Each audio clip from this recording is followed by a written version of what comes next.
Hello, thank you for tuning in to this 2021 General Election Candidate Forum for the Port of Olympia Districts 2 and 3. This forum is presented by the League of Women Voters of Thurston County, along with Thurston Community Media and our co-sponsors, Asian Pacific Islanders Coalition, South Puget Sound Chapter, and Thurston Climate Action Team. The forum is being held electronically due to COVID-19. Candidates, moderators, and timers are all joining in using Zoom links with the help of TC Media. A bit about the League. The League of Women Voters is proud to be nonpartisan, neither supporting nor opposing candidates or political parties at any level of government, but always working on vital issues of concern to members and the public. The League registers new voters, encourages them to be a voter, studies issues, and advocates for its positions with the legislature and other governmental agencies. Despite its name, the League is open to everyone over age 16. I am Susan Fixdahl from the League, and I will be moderating this forum. Kelsey Monaco will be our timer. The candidates for District 2 are Jessie Simmons and Bob Iyall. The candidates for District 3 are Amy Evans and Joel Hansen. For this forum, each candidate will have the opportunity to answer a series of questions. The candidates will be asked the questions in alphabetical order, and the questions will be alternated so that each has the chance to start first. Each candidate will have 1 minute to respond. The timer will show you a sign when you have 30 seconds left, and then will show a stop sign when your time is up. If you don't notice the sign, I will tell you when your time is up. There will be 1 minute for closing statements at the end. For the first question, I will begin with Amy Evans, followed by Joel Hansen, Bob Iyall, and Jessie Simmons. Please let me know if you need me to repeat the question. Who runs the court? Who runs the port? Please describe your understanding of the relationship between the Port Commission and the Executive Director and staff. Amy? The Port Commission's role is managing the executive director and setting the budget and strategic priorities for the port. So one of the challenges sometimes with being on a board is maintaining those boundaries. And I think that's we're going to continue to be educated on that. But our role would be to interact with the executive director, set the budget based on our strategic priorities. Thank you. Joel Hansen, you're muted. Thank you. Yes, the role of the Port Commission is to set the budget, set policy and priorities, and manage their single employee, which is the executive director. So the executive director hires and manages the staff. So very much like what people would be familiar with in the city of Olympia, that the city council hires the city manager, and that's their one employee. Thank you. Bob Iyall? Thank you for asking the question. Yeah, I'm actually very familiar with the roles and responsibilities of the commission. I've been a member of a board of directors, several boards of directors, and the commission plays that same role. The commission sets policy, creates a strategic plan, hires and monitors the executive director, approves the budget each year, and so I am very prepared in my past role as a board of director to fit right into a commissioner role. Thank you. And Jessie Simmons? Yes, thank you. I understand the roles of the commission and everything, and I know that they act as a board of directors, and I know that they also work hand in hand with the executive director and the staff. I would also add that, they represent the people of Thurston County. So I think it's a combination of coordination and cooperation with the people, the commission, and the executive director and staff. Thank you.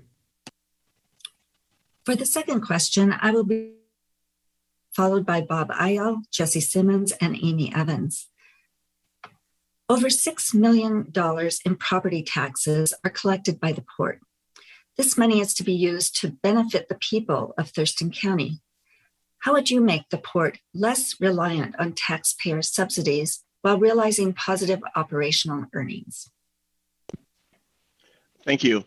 Well, first and foremost, everyone in the county pays those taxes to the port, and so I would make sure that the operations of the port, the way that the port spends that money, benefits everyone in Thurston County. Some of the ways that we can do that are bringing broadband internet access to the rural parts of our county to people that don't have it now, so that they can have the kind of internet speed that they need to work from home, their children to do schoolwork online, and those kinds of things in our rural communities.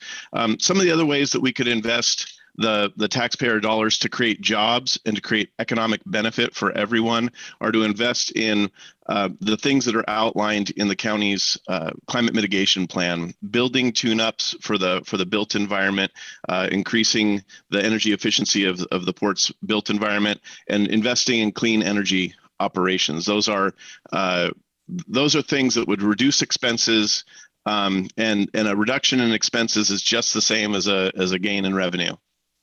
Thank you. Bob, Iyall? Thank you. And I apologize that you broke up just a little bit. Would you mind asking the question again, please? Of course. Over $6 million in property taxes by the port. This money is to be used to benefit the people of Thurston County. How would you make the port less reliant on taxpayer subsidies while realizing positive operational earnings? Again, a great question. Yeah, I think I am totally committed to easing the burden on Thurston County taxpayers. Joel mentioned the outlying areas. People in Iyall, Tenino, Rainier, Little Rock. Those folks, everybody who owns property does pay property tax, and the port benefits from those taxes. I personally believe that the port, as a municipal corporation, even though it's not required for the port to create a profit, they have a responsibility to the taxpayers to benefit the entire county. That means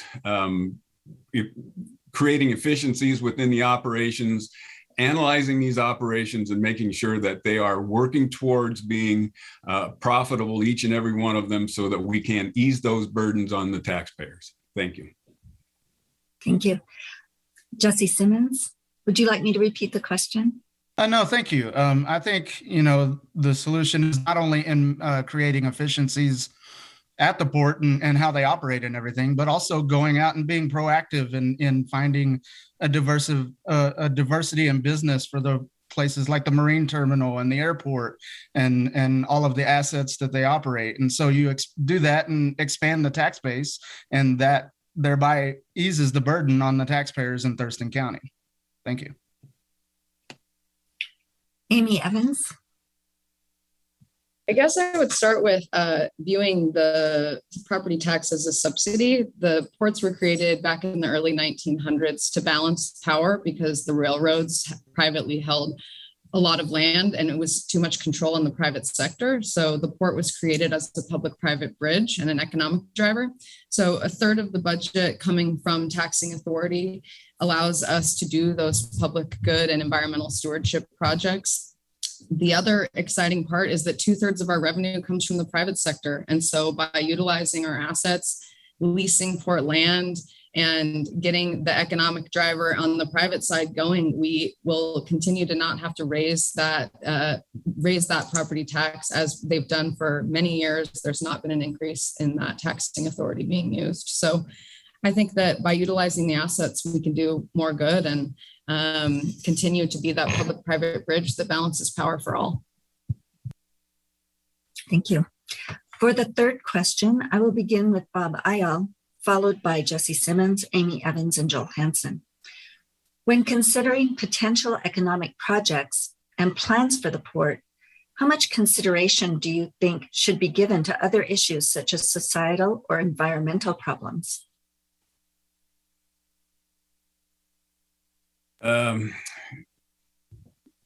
all of those things, all three of those things apply. I was asked recently if economic development and environmental stewardship can work together, and my answer is that they absolutely have to. As a member of the Nisqually Indian tribe, I've seen what's happened, to our South Puget Sound waters, our rivers, our fish runs. I also understand the need for economic development to support our communities and our citizens. But we also we have a responsibility to protect and heal the environment. And so any project has to include all three of those. I did create a corporate social responsibility policy for our organization that covers all three of those: financial responsibility, environmental stewardship, and human rights. So thank you. Thank you. Jessie Simmons?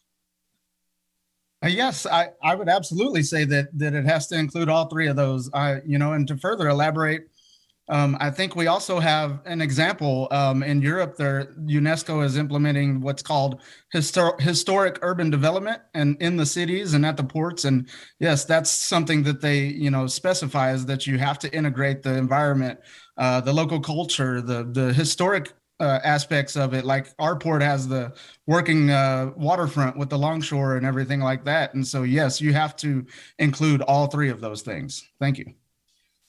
Thank you. Amy Evans? To fulfill the port's mission of developing the economy in Thurston County, we have to consider the environment and the societal challenges, whether that be homelessness, whether that be climate change. Climate change is a great equalizer, because if we don't have a healthy environment, then we won't have an economy to be stimulating. So I think that it should inform all of our decisions. I think that if we continue to have a diversity of stakeholders at the table who represent different lenses in our community, we'll be able to create better policy that considers not only the economic driver that the port is designed to be, but also those societal and environmental realities that we all are going to continue to work together to solve. Thank you. Joel Hansen? Yes, thank you. Senator Gaylord Nelson said that the economy is a wholly owned subsidiary of the environment and not the other way around. And I totally believe that. As we look to the future and we look towards the kind of jobs that we want to create, they are going to be created by industries that are looking to solve our biggest problems: climate change, environmental restoration problems. We can attract businesses, we can attract jobs to Thurston County working in clean energy, working in clean water restoration, working in wastewater management, and developing the technologies of tomorrow that are going to allow us to live more sustainably on the earth. I will push to bring triple bottom line accounting to the port as policy, so that we are always, in every decision that we make, considering not just the financial ramifications of that decision, but the societal and environmental ramifications as well. Thank you. The fourth question goes first to Jessie Simmons. How would you work towards providing transparency, diversity, and countywide representation on the Port of Olympia Citizens Advisory Committee? Well, I think it starts with being proactive. I think we have to be in the community seeking input from our fellow community members. And I also think that, maybe expanding the port to 5 commissioners would kind of start that effect of, providing more inclusion and equity and representation on the port, perhaps going to a 5-district commission.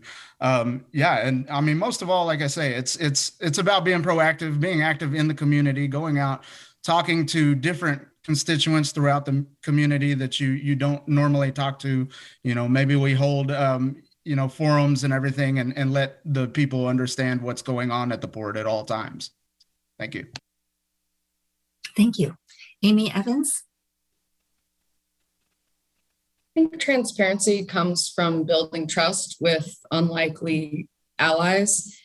Through the campaign, I've interacted with many different groups, as all of us have, and it's been educational. And I now have a Rolodex of people that I'll be able to reach out to seek their guidance on different issues from a labor perspective, from an environmental perspective, from a business perspective.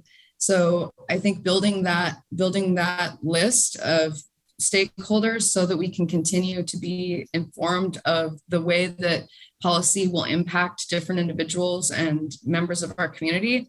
From a diversity perspective, I really believe that it's identifying barriers and then removing them for participation, whether that's providing childcare at meetings or transportation, getting people involved who may have barriers to entry. And as a woman, I think I represent diversity in that sense. Thank you. Joel Hansen? I missed part of the question. Could you repeat it, please? Absolutely. How would you work toward providing transparency, diversity, and countywide representation on the Port of Olympia Citizen Advisory Committee? Well, I'm a member of the Citizens Advisory Committee for the Port of Olympia, and so we have some great people on there now. I think that that there could be greater efforts to recruit a diversity of people.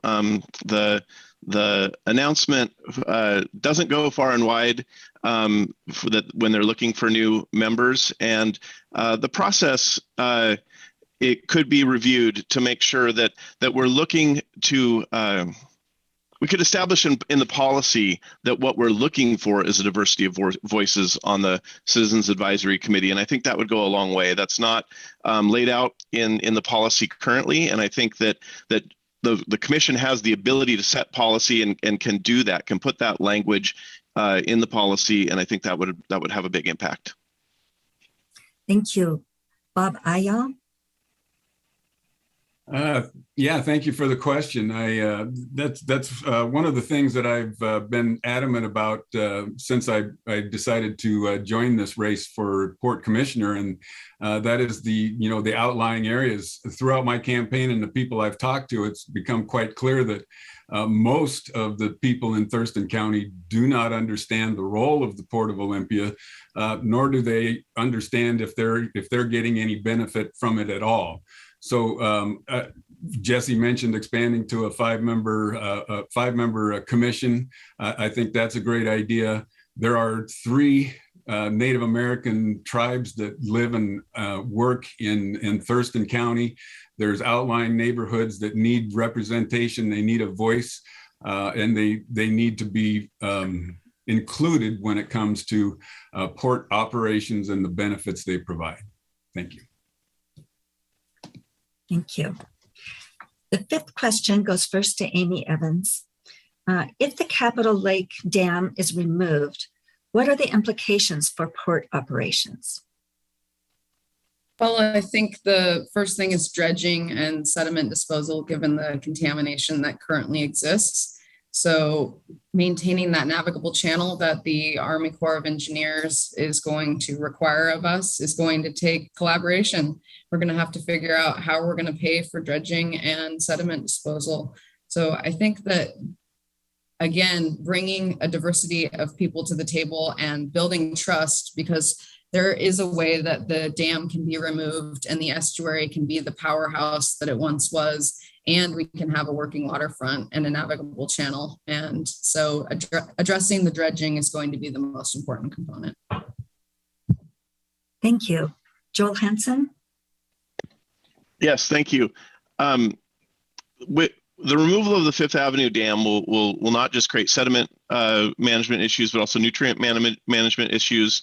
And we need to take a holistic approach. We need to bring all the stakeholders to the table, be that the governmental jurisdictions, Olympia, Tumwater, the county, the Port of Olympia, business interests, the landowners upstream in the watershed, the yacht club and the other marinas in the area. We need to bring everyone to the table, invite the tribes to participate, of course, and come up with a strategy for managing those realities that will be created by the removal of Fifth Avenue Dam. But what I'm really excited about— Thank you, Joel.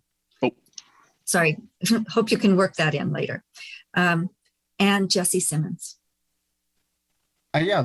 So as stated before, the removal of the Fifth Avenue Dam will create sediment management issues, and we will need to, have a dedicated plan to dredging and sediment management, but also a dedicated plan to pay for it. And so I think, there's the risk to the taxpayers and also the risk to jobs in that. So I think we, like they said, everybody else has said here, we need to bring everybody to the table, and we need to come up with a holistic plan and actually tell people how we're going to pay for it. Thank you. The candidates now have an opportunity to ask their opponent. Pardon me. I believe I was skipped on that question. I am so sorry, Bob. I see your name here and I skipped you. Bob Iyall. Okay. Thank you very much. Well, I just, in regards to the Fifth Avenue Dam and the estuary proposal, I just want to say that, I operate on two very simple rules. And the first rule is that everything is always subject to change. And so, we changed the course of the river and the dynamics of that entire inlet several decades ago, and we've created something that now needs to be fixed, and that's going to involve change again. So the port needs to. The port has yet to take a position on this. The port needs to take a position, and we need to be prepared for the change that removal of that dam brings. And, that means dealing with the sediment, dealing with the nutrients, but we do have to create that plan and be ready to accept it. Thank you. Thank you. The candidates now have an opportunity to ask their opponent a question. The question should take no longer than 30 seconds. The candidates have 1 minute to respond. Joel Hansen, do you have a question for Amy Evans? Sure. Amy, you've talked about utilizing the port resources and specifically about utilizing port land with leases. But in other times, you've said that you would recuse yourself from those conversations because you're a commercial real estate agent and you're involved with the port in that capacity. How do you square the circle and balance those two things, wanting to bring your real estate experience to the port, but then saying that you'll recuse yourself from those conversations? I would need to recuse myself from any voting regarding the Panatone project in Tumwater because I have been involved in that. I believe it's a great example of using a property as it's zoned, and intense land use planning has been determined that it's light industrial land. As far as my expertise in real estate, I did a lot of thinking about this when I decided to run and talking to people. And I was informed that many commissioners have expertise in different areas of the port, whether it's maritime, whether it's airport, whether it's real estate. And I'll be able to bring that lens to the decisions that the port's making, being the largest landowner in Thurston County and one of the biggest opportunities for revenue generation so that we don't have to continue to increase those tax subsidies. So I don't think expertise is a bad thing as long as you're transparent about it. Thank you. Bob Iyall, do you have a question for Jessie Simmons? Sure. Jessie, if you would, in your own words, define what the purpose of the Port of Olympia is, and how is the port prepared to fulfill that purpose? Policies, operations, projected goals. Does that make sense? Yeah, Bob, thanks. So the purpose of the Port of Olympia is to be an economic driver for Thurston County. It can fulfill those goals, and it's prepared to fill those goals by, utilizing the assets that they have, like the marine terminal and the airport, and growing lines of business and growing good living wage jobs at the port. And, I believe we can go further than that. We can bring in, training for skilled labor and use the facilities that we have that, currently are somewhat being utilized, but not all the time. And so we need to fully utilize those facilities, and then the goals on the environment and in Destination 2050 and Destination 2025, and then the Destination Waterfront. We need to ensure that the environment is being considered in all aspects of development, and we see the kind of development that we want to see at the port. Thank you. Thank you. And Jessie Simmons, do you have a question for Bob Iyall? I do. Yeah, Bob. So I recently saw that your campaign put out that you got the endorsement of the Sierra Club. Congratulations, a well-known environmentalist group. I can't help but go back to our meeting with the Lacey Government Affairs Committee for the Lacey Chamber. And you were asked if you consider yourself an environmentalist. So, and you said that you do not consider yourself an environmentalist. And so I would ask that, are you telling these environmental organizations that you do not consider yourself an environmentalist? Thank you. Well, Jessie, that's not exactly what I said at that meeting. I did not say that I am not an environmentalist. What I said was I am an entrepreneur who does economic development and absolutely considers the environment in that prospect. I am fully invested in protecting and healing our South Sound waters and our rivers. Like I said earlier, I've seen firsthand what climate change has done to our fish runs and other things. The rise in sea level is a scary situation for all of us, and we all need to partake and participate in the healing and protecting of this environment. So, even though I did not say I am not an environmentalist, environmentalism is a key aspect of economic development from the very beginning. Thank you. Thank you. Amy Evans, do you have a question for Joel Hansen? Sure. The League of Women Voters was founded because of a belief in the power of women to create a more perfect democracy.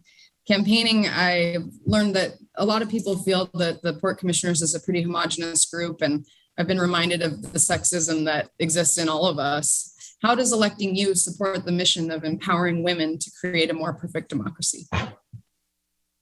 Thanks for the question, Amy. You know, my campaign is about three things, 3 E's: economic development, environmental restoration, and equity, diversity, and inclusion. And to that aim, I have built a campaign team that includes women, non-binary folks, people of LGBTQ. In fact, I'm the only straight white male on my campaign team. I have a very diverse campaign team and a diversity of opinions driving this campaign. But, you know, we want this campaign to be about possibilities, not personalities. And so we're really, all of us together on this campaign and on this journey, we're looking to the future. We're looking towards what the Port of Olympia can do for everybody in Thurston County, not some narrow group, perhaps that has been overrepresented in the past. So thank you very much. Thank you. Each candidate will now have the opportunity to provide a 1-minute closing statement. Bob Iyall, you will be first. Okay, thank you. First off, I appreciate the opportunity to be here, and congratulations to the other candidates. You guys are all doing a great job too. I'm proud to be a part of this race. I think it's a lot of fun. I honestly believe that I'm the candidate for District 2. The Port of Olympia is a municipal corporation.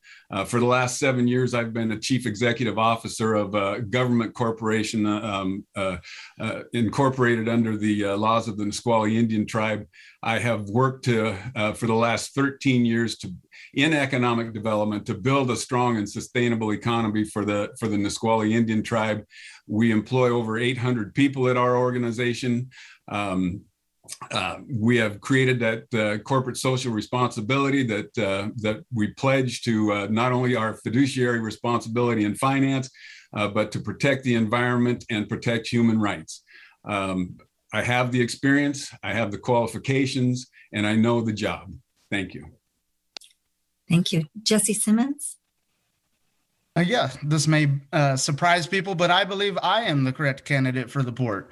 Due to the fact that I do have actual real world port experience all around the world. I worked in the Army for about 8 years. I did port logistics at several different ports. I've managed unit and battalion level budgets in the millions of dollars. And I also served as environmental compliance officer for most of my career. So I've done all of that. I've held businesses accountable, and I've worked at ports, and I understand how port operations work. And then I would say that, I understand that we're not all going to agree all the time, and I know that there's a variety of ideas about the future of the port. But ultimately, I can't do this alone. I do feel like I'm the right person, and I would be honored to receive your confidence and your support, and most of all, your vote on November 2nd. Thank you. Thank you. Amy Evans? I agree with Bob. I think the tone of these meetings is great. Thanks to all of you. So thanks for keeping it light.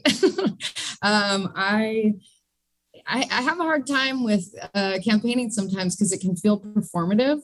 And so I think I'm just going to defer to some endorsements to tell the story. I've ended up in leadership positions in the majority of nonprofit and profit organizations I'm involved in. And those people I've worked with are endorsing my campaign because of my commitment to doing the work.